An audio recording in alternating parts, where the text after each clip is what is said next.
So it's 7:42 now. So let's begin. All the other students um, that are not connecting, I guess they are having trouble with the internet as well, and they will connect later. So um, let's recap where we left last class. So yesterday, the last thing that I was showing you was the classification by time.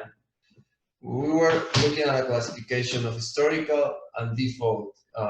Well, we were looking at two time classification. One was related with the moment of calculation, which is historical calculation or default or standard calculation. That means historical, as you recall last class we were saying, it's like what has happened before you are doing the financial statements. So that's like the regular way to present financial information, report the past. And default or standard, it's when you estimate and generate a pro forma budget to forecast what is going to happen in the future. And the second classification by time, as we saw last class, is separation between product and period expenses. That is not the same the cost of producing a product as I mean it's an outflow of money, I know, but it's not the same the outflow of money that you get from buying raw materials as the outflow of money you have when you pay the uh, sales salaries, salespeople. Some one of them is product related and the other one it's period expense related. And when then we saw like a small diagram when I showed you like in the example we were working with of the guitars, you had like the product of manufacturing costs here and all of that. All of this is related with the production. This is the cost of goods sold, right? And then you have operating expenses over here as period expenses, operation. Okay, and we saw that that's the first classification. Well, actually, in order, the second classification and the first classification is related with historical. That is what you report today from what has happened already, and then default or standard, which means you will report, not report, but actually just try to forecast and have a budget for the future of the company. And what is what you report and what is what you forecast? Well, you report when you are talking about historical information, product manufacturing cost, and also period manufacturing cost, I mean expenses. And those two are the ones that you also report as standard cost. Okay, so this is where we left last class. Next and final classification, it's related with the behavior with relationship of products and sales. That if you remember, one of the questions inside the video last class was that I was asking you if it was always going to be the same amount of money that you will spend on buying raw materials every month or every period of the production cycle. And I believe it was Diana, I think, or Diana, I don't know. One of you told me in the breakout room that it was not going to be the same, and the reason why you thought it was not going to be the same was because you will see the previous budget of sales, and according with the budget of sales, you will order the purchasing of raw materials. So that's actually true. That's correct. The thing is that costs are not always the same in all the categories. There are costs that will remain the same, will remain constant because they are not related with the sales amount for each period. So that is this classification. You have fixed costs which will remain constant over a relevant range of time of activity. Generally, this relevant range of time it's composed of 1 year. Like this is more than 1 year. I'm sorry. This is what we consider long term in accounting and finance. If it lasts more than 1 year, then it's long term. If it lasts less than 1 year, it's short term. Like general rule of thumb. Of course, you can have like specific things that maybe last 2 or 3 years, but because of your budgeting, you're considering them variable. That's okay. Also, that's like really specific things that could happen in your forecast. But for general explanation and classification of costs and expenses, when you have something that is going to be the same all the periods for more than 1 year or 1 year at least, you can consider that as fixed cost. Then you have variable cost, and the variable cost change in relationship with the production and sales. That is, the more you sell, the more you pay of that cost. The less you sell, the less you pay of that cost. And this, of course, is less than, actually here, let's put this. It will be fixed is longer than a year, variable is less than 1 year.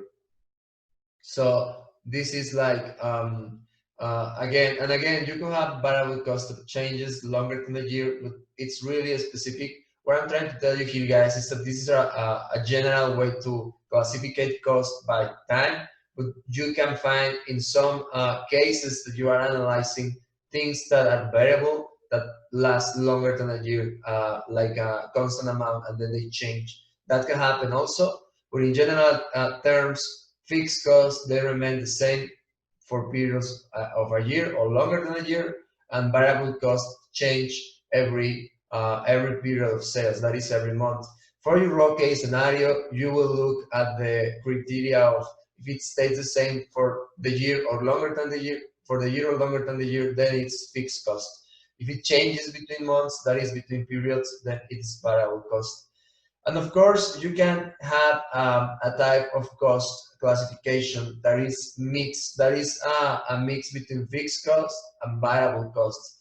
For example, let's say that you have a lease agreement with your landlord, and then the landlord tells you that you need to pay the first 3 years. No, not 3 years. Let's say you need to pay for the duration of the contract. Let's say that you sign a contract for 10 years, and he tells you need to pay for the duration of the contract. Wait, it's okay, Maria, don't worry. You need to pay for the duration of the contract. Maybe something like, let's say, like 5,000 pesos a month, right? And then, because this is a cheap rent, I'm gonna ask you for that you pay me a percentage of 5% over everything you sell using my leasing, my lease space. So you have a part that is fixed, and then you have a part that is variable.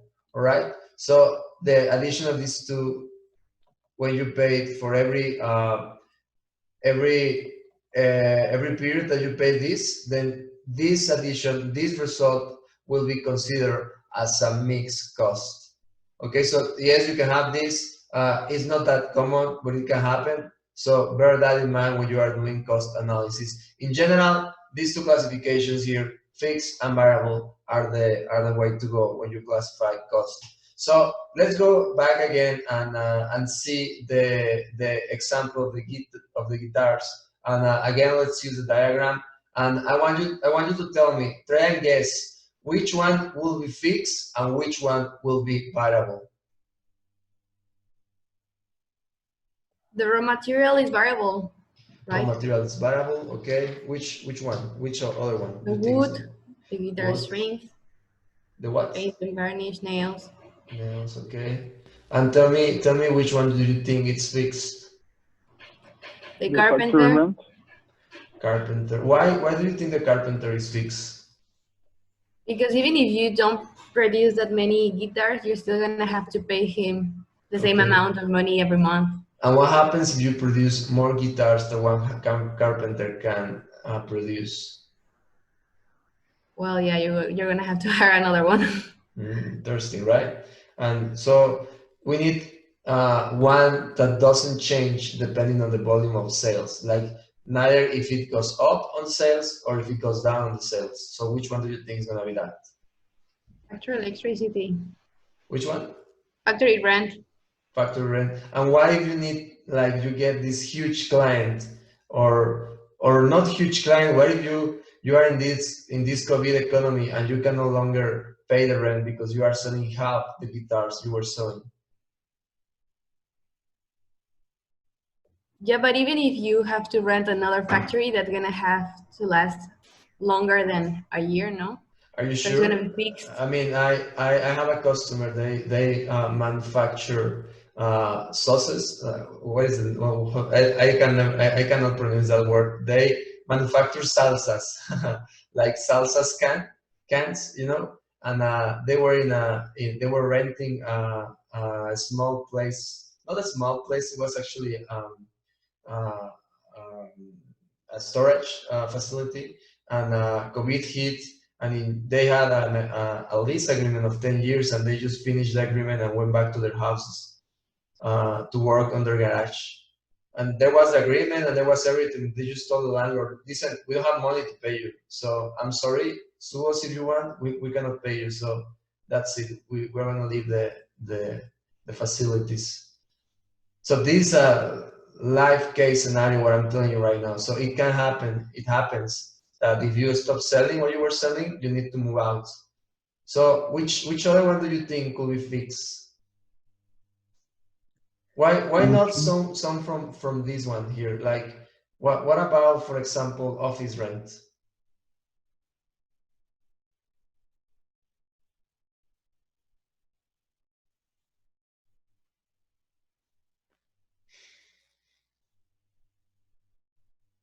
Can you repeat the question, teacher, please? I mean, I'm asking you guys if you think like, tell me like one do you think, which one do you think could be fixed cost? Like not only look at the manufacturing cost, but also look at the non-manufacturing expenses, which is the period expenses. I don't know, some services such as the telephone or internet. Maybe that it's fixed. I mean, it could also change. I mean, if we get like too into detail, everything can change. And what I want you guys to think here, and the reason why I'm asking you, like, it's not, it's because when you are doing cost analysis, you can get too much into detail and then just lose track of what you are doing. So the general rule of thumb, well, it's what this, who was speaking before? Like, I think it was, because I don't have my camera on, so I'm not seeing who was speaking. Who was speaking before you, the last one? It was a woman. It was me, Nadia. Okay, Nadia. So the reason why I was telling you, like, is it this, is it that, is just because I wanted to you to think more I mean, to take into consideration that there are a lot of variables to decide which one is fixed and which one is variable. And if you get lost into that, then we are never gonna reach an agreement, and then you're never gonna you are never going to select something. So the general rule of thumb for you to select which costs are variable and which costs are fixed is, if it's related with sales, that is, if it's related with sales and production, you will 90% of the time classify it as variable. And if it's related with the period expenses, 90% of the time you will classify it as fixed cost. Now, as you can see here, it says sales, seller salary, and commissions. Of course, if commissions are a percentage of sales, this is variable, right? So you may tell me now, well, teacher, this contradicts what you just told me. No, I say 90% of them, and it's just a first classification. Once you know this, then you take this one, and then you take it to variable. And maybe we know that factory rent could be a fixed cost. Maybe in some cases where we are not gonna leave the inner, maybe we are doing a budget and we are losing sales, of course, but maybe inside our budget we determine that we are not going to leave the factory. So we could move this one to fixed cost, okay? And again, I am not moving sales to production and manufacturing costs, nor I'm moving factory rent to period or not operating period or operating expenses. I am moving sales to variable cost and factory rent to fixed cost in this example, okay?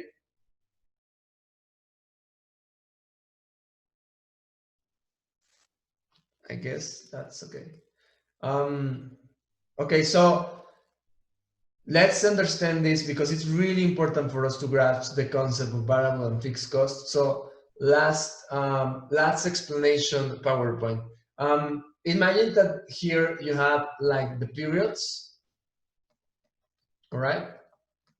These are the period months. So you have maybe this one is January, you know, February, March, whatever, okay, until July.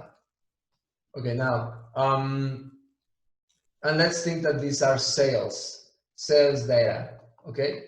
not sales only, I'm sorry, we will look at that's money. Amount of money spent, okay? So it's in millions, so this is 1.2 millions, okay? So if we are selling, if I'm telling you that this is money spent and this is period on which you spend the money, I want you to tell me which line do you think it's representing, for example, the sales, which line is representing the variable cost, and which line is representing the fixed cost.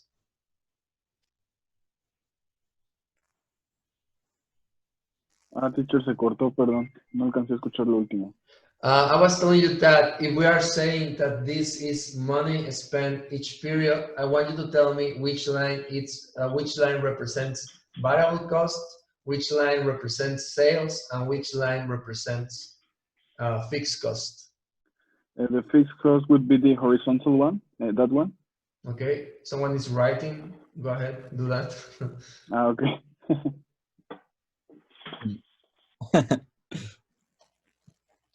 So that one you say is fixed. Which one is the variable? The black variable one? is the black one. Who's doing that? Me. Okay, you. And which one do you think it's sales? The blue one.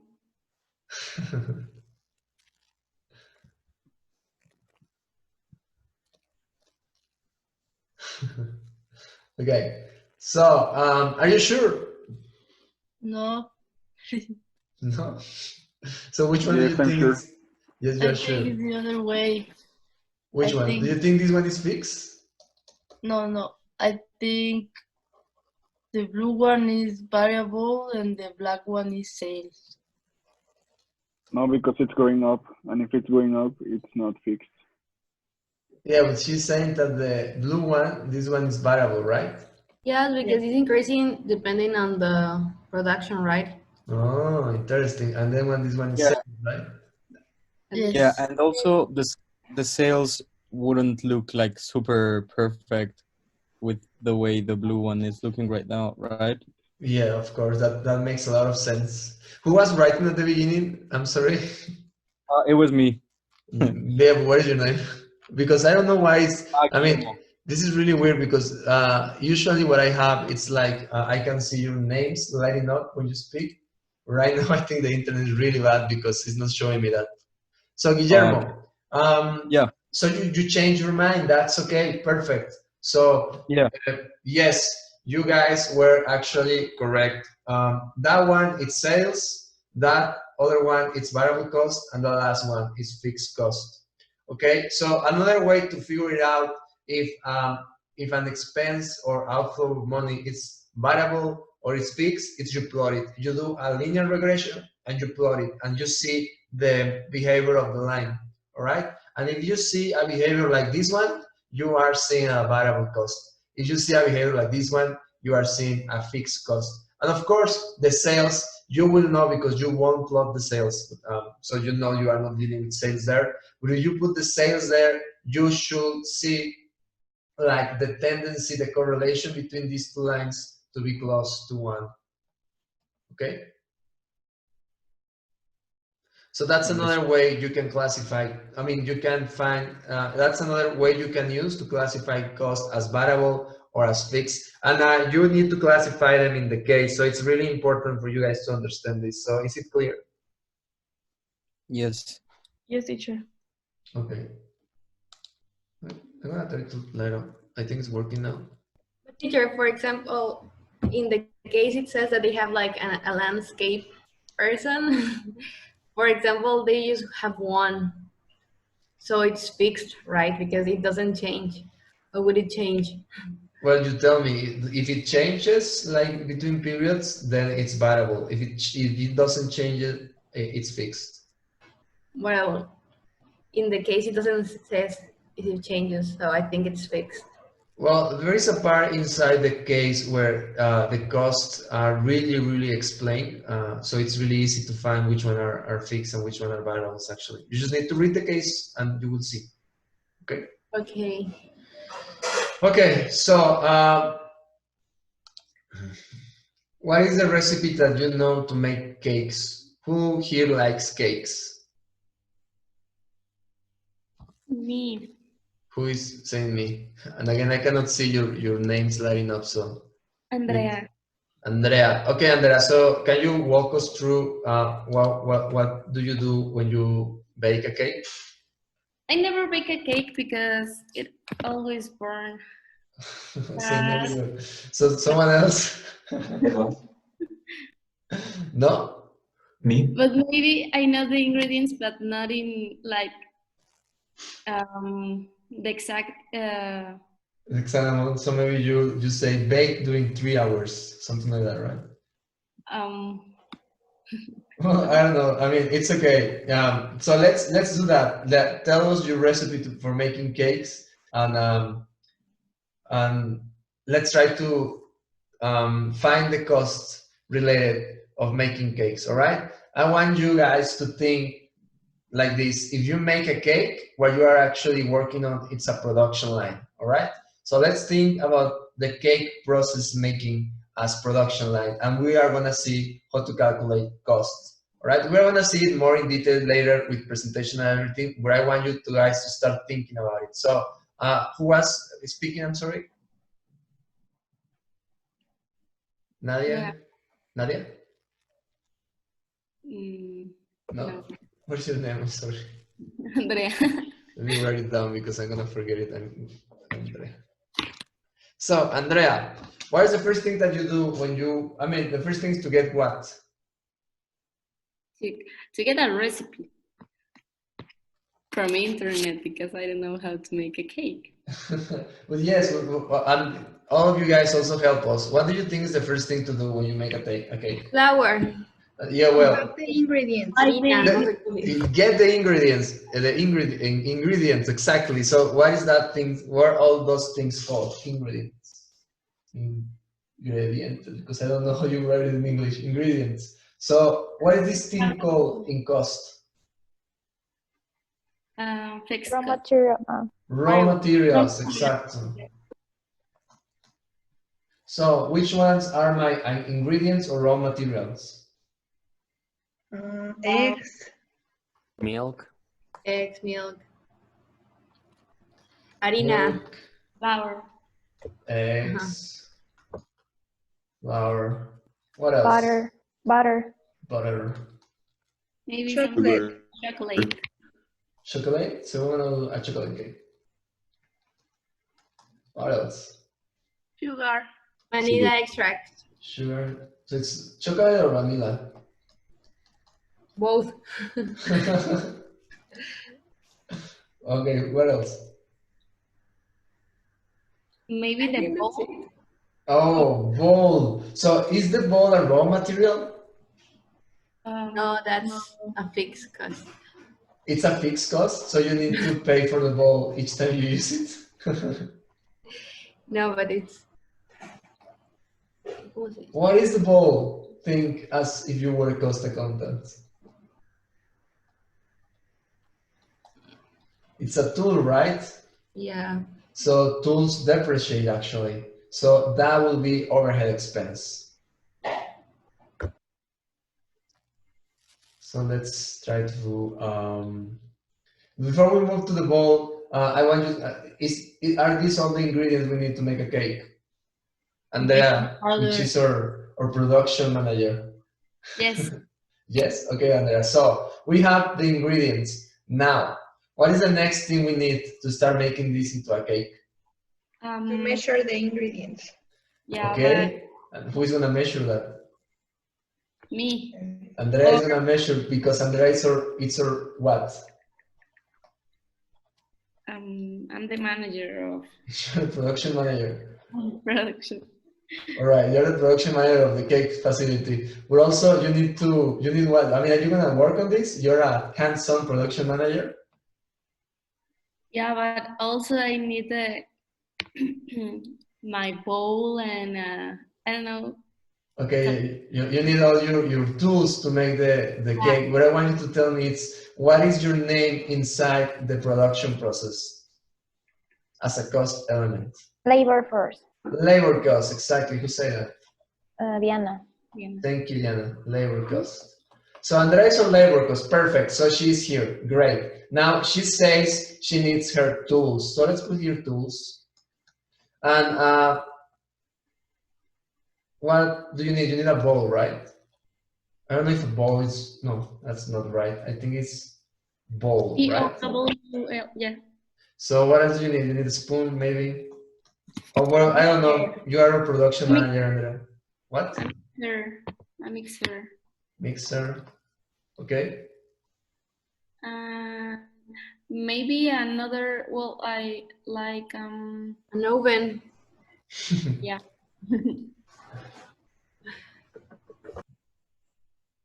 Spatula. The cups, the measuring cups, I don't know the name of them in English. Creo que se llaman measuring cups. Yeah, something like that. What else? The thing where you put the cake, I don't know the name of it. A recipient? Cake. Put it in the oven. I don't know the name either. It's a cake pan, I think. Teacher. Cake pan? Yes. So Andrea is a production manager. Is it called cake pan, Andrea? I don't know, maybe. I trust my partners. Okay, so you try your partners. Try to participate because this is a really, I know it sounds dumb and anything, and everything. It's a really basic way to understand costs, all right? So we have, so all of these, we need to, all of these are your tools. You only need tools to bake your cake, or tell me what is the oven gonna run on, for example? At the gas. So you also need, well, like, Cerillos. cerillos, yes, the name of this is called, I think it's supplies, right? Like general supplies. It will be called in Spanish insumos, right? So you need gas, you need matches, Water. you need water. Well, actually water, wouldn't it be maybe raw material? I don't use water for making a cake. Yeah. You only use it for washing the dishes. So that's supply. Great. So we have gas, we have what else? Internet. Internet to see the recipe. Search the recipe. Okay. And electricity. What? Electricity. Electricity. A table. A table will be a tool, right? Soap. Soap.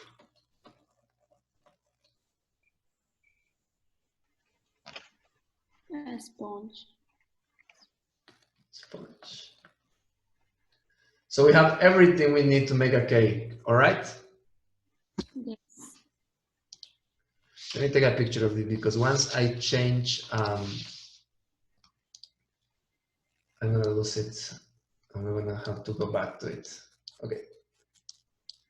So, okay, now we have everything we need to make the cake. Okay, so now that we have the cake, what else? What is that we need to do? Now that we know the ingredients, we know the tools that we need, we know the supplies, and we know that Andrea is gonna be making the cake. So we have raw materials, we have labor cost, and what is the name of these two things here?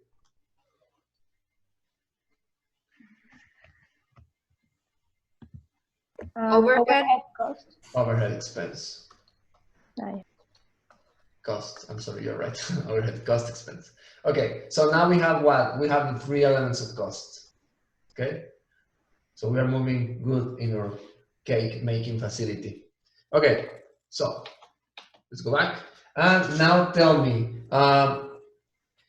as raw materials, you told me milk, flour, butter, chocolate, and a lot of stuff, okay? It's here. Now, how am I going to take this and turn it into a cake?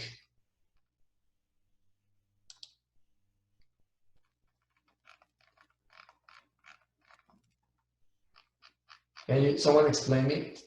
Like I have milk, okay, and what does the recipe says?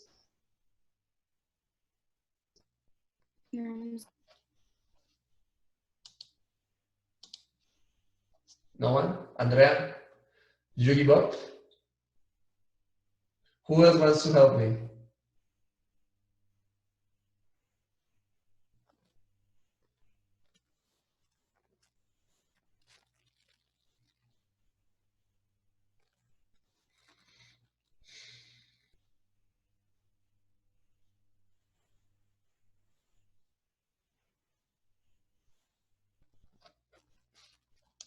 Hello?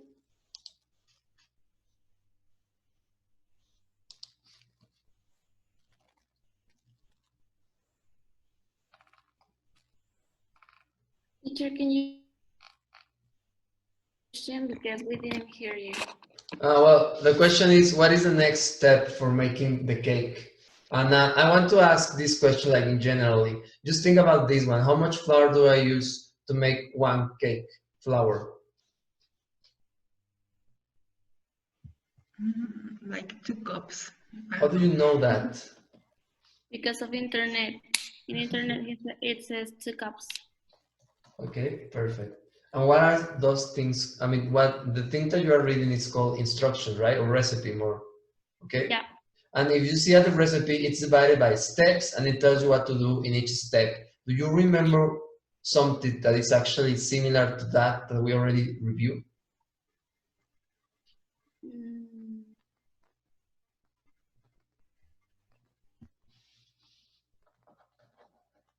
How do you scribe a recipe? How do you write recipe? Maybe the process.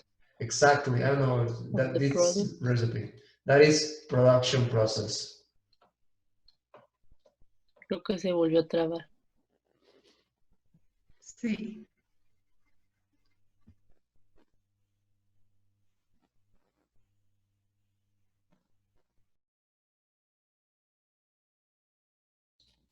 Sorry, guys.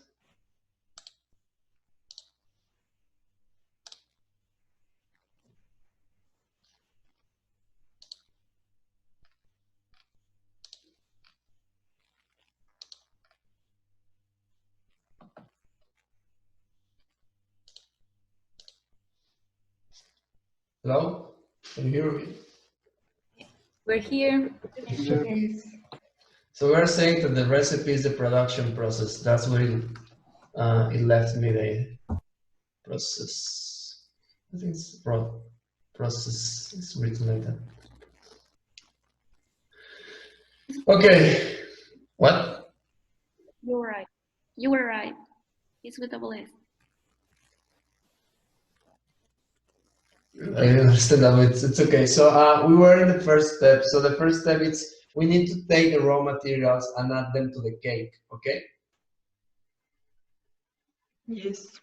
And I was asking you that how much flour do I need for one cake? And then you told me, well, internet says 2 cups, okay? Right? Yes. Yes. Flour.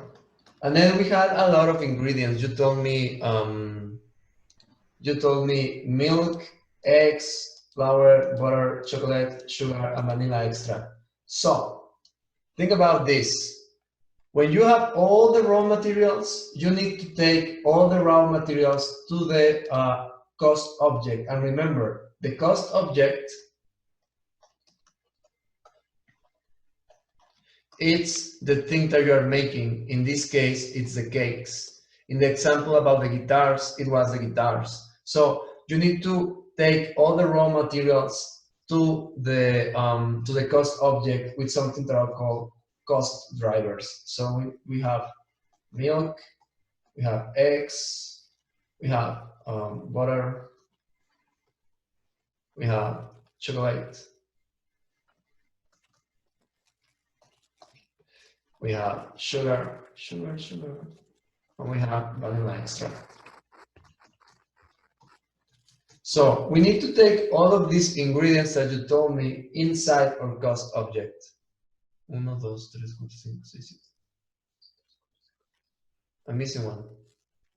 Milk, eggs. Oh yes, of course, flour.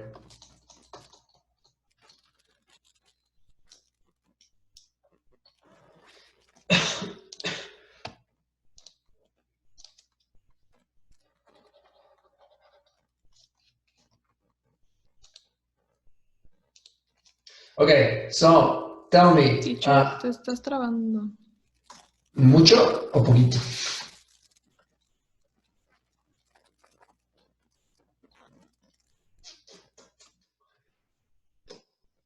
Can you guys hear me? Vamos a empezar la sesión espiritista. ¿Me pueden escuchar? Ay.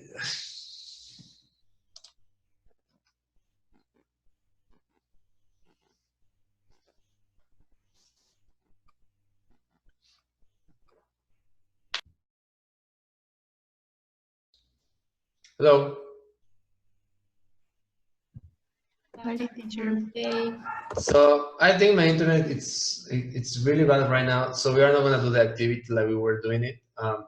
We're gonna just move through the concepts, and if you have any questions, then you can ask me. All right.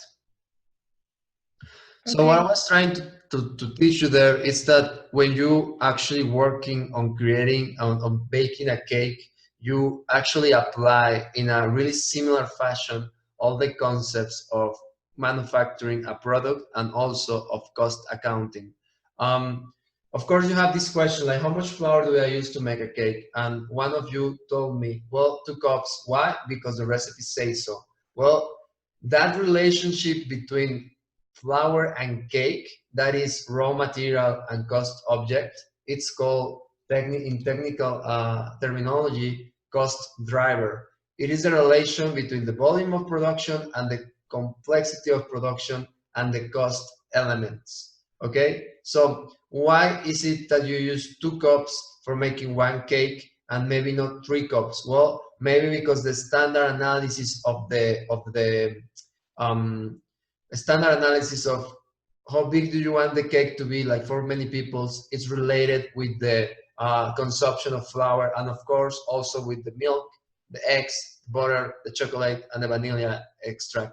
The idea is there is always one relationship, a causal relationship between the cost elements and the cost object. That relationship, it's called cost driver, and the main job, well, not main job, one of the most important jobs as a cost accountant is that you need to identify those cost drivers. That is, how much flour do you need per each cake? How much machine hours do you need for making a car? How much man hour do you need to serve a service? How much units are produced with different times? How much requests are attended inside a service? Or how much invoices are made per customer. All of those are examples of cost drivers. Inside the case, of course, you have the cost object, which is the different types and the specific types of flours, you know, that is your cost object. And then you have raw materials. And the thing here is that you need to find the connection, the correlationship between the raw material, that is, for example, the substrate or zinc, something like that, it's called the substrate, and then the final product, which is the cost object of orchid, for example, or violets. So that's the cost driver. Do you guys understood that? Is it clear? Yes. Okay, and you need to find it for the case. So it's really important that this is clear, because if you don't find the connection between how much flour do I need to make a cake, that is, how much of these raw materials do I need to create this cost object, then you cannot do costing of the product. Okay. Yes. And then the next. Sorry, what would be the translation to Spanish? Of cost driver, conductor del costo. Okay. O distribuidor del costo. If you look for it like that, like if you write down cost driver, you're gonna find a lot more information in English that you will find in Spanish if you write conductor del costo or distribuidor del costo. There is more information of this in English than in Spanish, actually. Okay, so that is cost drivers. Next thing is, now you know how much flour do you need to create to bake a cake. The next part is how many cakes could you make in one day, for example. And just think about this, Andrea, because you were production managers. How many cakes do you think you can bake in one day? If I'm by my own, I think like maybe 4. It depends on. I think it depends on my oven. On your How oven? many? Only How on your many? oven? And me. And you? And what else? And the materials. The availability of the materials, exactly. So you have the right idea. That is called normal capacity. In Spanish, it's called capacidad instalada, all right? So that's the measurable normal units of output. When you have a factory, you know what is your normal capacity. You know that you can reach X number of units per each period.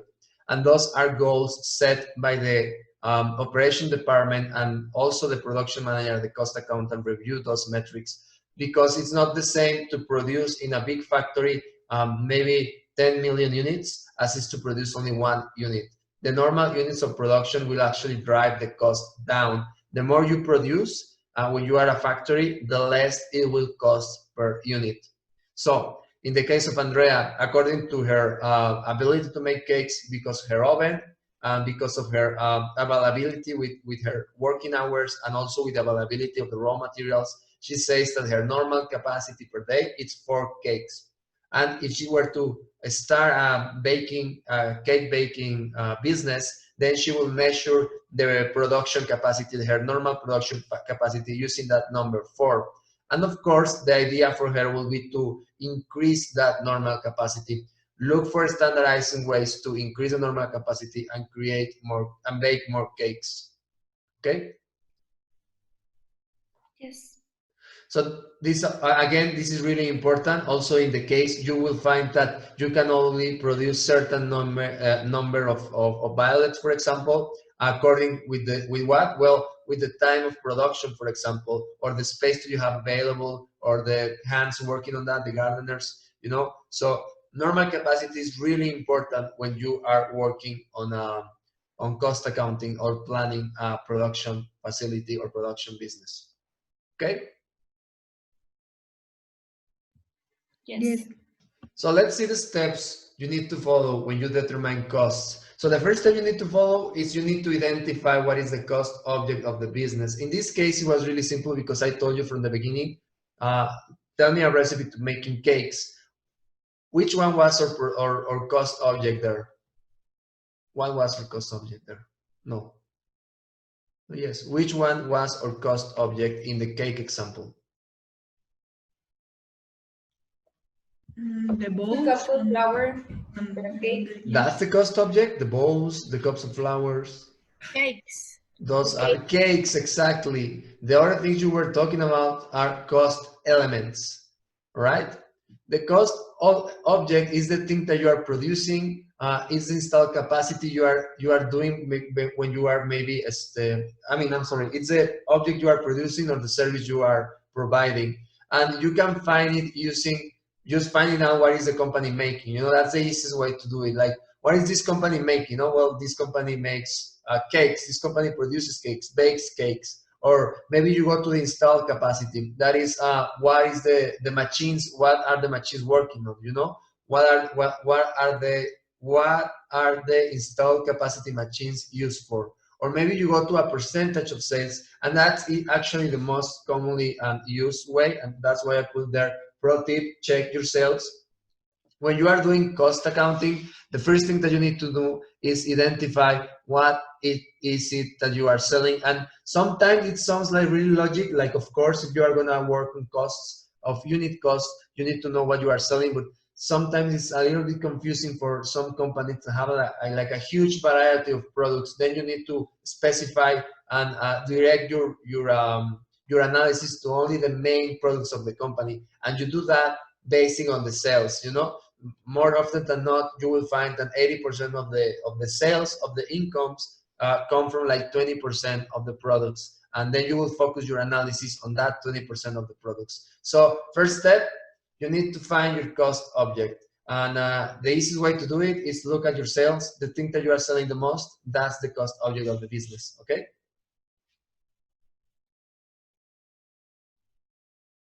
Yes. Doesn't mean that if you have other products, those products don't need to be cost measured. Yes, of course, maybe if you're working on a facility, you need to do it. what I'm telling you here is that once you find the cost object, then you know what to look, what type of recipe to look to do that. All right. For example, I told you, tell me a recipe to making cakes. You found a recipe, Andrea found a recipe on the internet, and then she told me, well, the recipe says you need vanilla extract, chocolate, 2 cups flour, blah, blah, blah. Okay? Cost object. Second step to determine the cost is identify and grab the production or service process of the company. And this is actually the recipe, all right? First, we determined we were going to use a cake. Then we were going to bake a cake, I'm sorry. Then we found the recipe. So the first step was, we are gonna bake a cake. That is our cost object. The second step was, we need to know what is the production process. So we found a recipe, okay? So the second step is that you need to grab the production process of the company. Understand what is the process the company is gonna follow to manufacture the product you are working on, all right?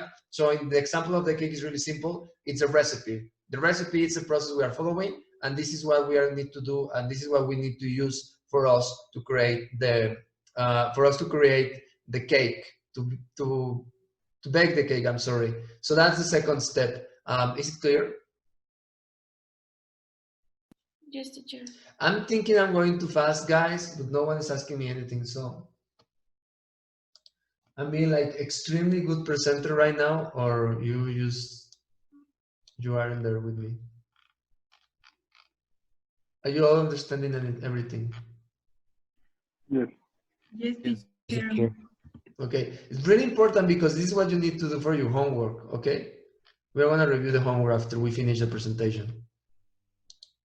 So, next step, we have our cost object, we have our recipe. Now we need to determine the cost, and we are gonna determine the cost by cost elements. And remember that what we were doing with the cake, we started with, we are gonna bake a cake, we have the recipe. Now, what is it that we need? And we start listing our cost elements. So we look for raw materials, for workforce or labor cost, and we look for overhead cost. And I put the names in Spanish there. So if you're having trouble like to follow me on this, you can look for them in Spanish. That it's also, if you want to do it, it's okay.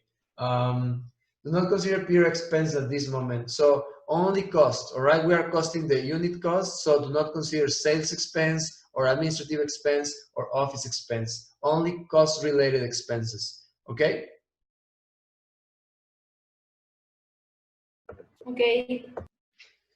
Okay, guys, now the fourth step is, now that you have your cost object, you have your process, and you have your cost elements really defined. The next step is to take each of the cost elements to the cost object, and that's where the internet fails. What I was trying to show you there is that you need to take each of the ingredients. You need to find out which ingredient do you need for making the cake. So, for example, it was 2 cups of flour, right? So that is the way that you connect the cost objects with the cost elements, okay? And you take the money that you spend on the cost elements to the cost object.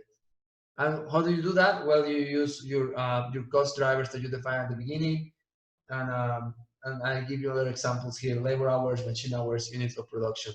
It's also a good example of that. So step 4 is basically just to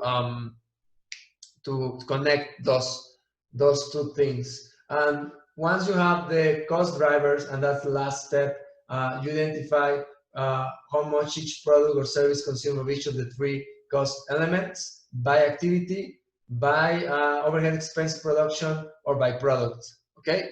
Once you do that, then you can have, basically what you have is your cost determined. So you are not going to determine cost for the homework. Don't worry, this is just an introduction, because what you do need to do for the case is you need to identify the cost elements inside the raw case. Not only that, you also need to do some other things that we are going to review next. But before I finish the presentation, because the presentation ends here, and that will be the end for the material of week 1, I want you guys to tell me if you have any questions of what we just reviewed. We are going to review them again next week when we are working more into detail into cost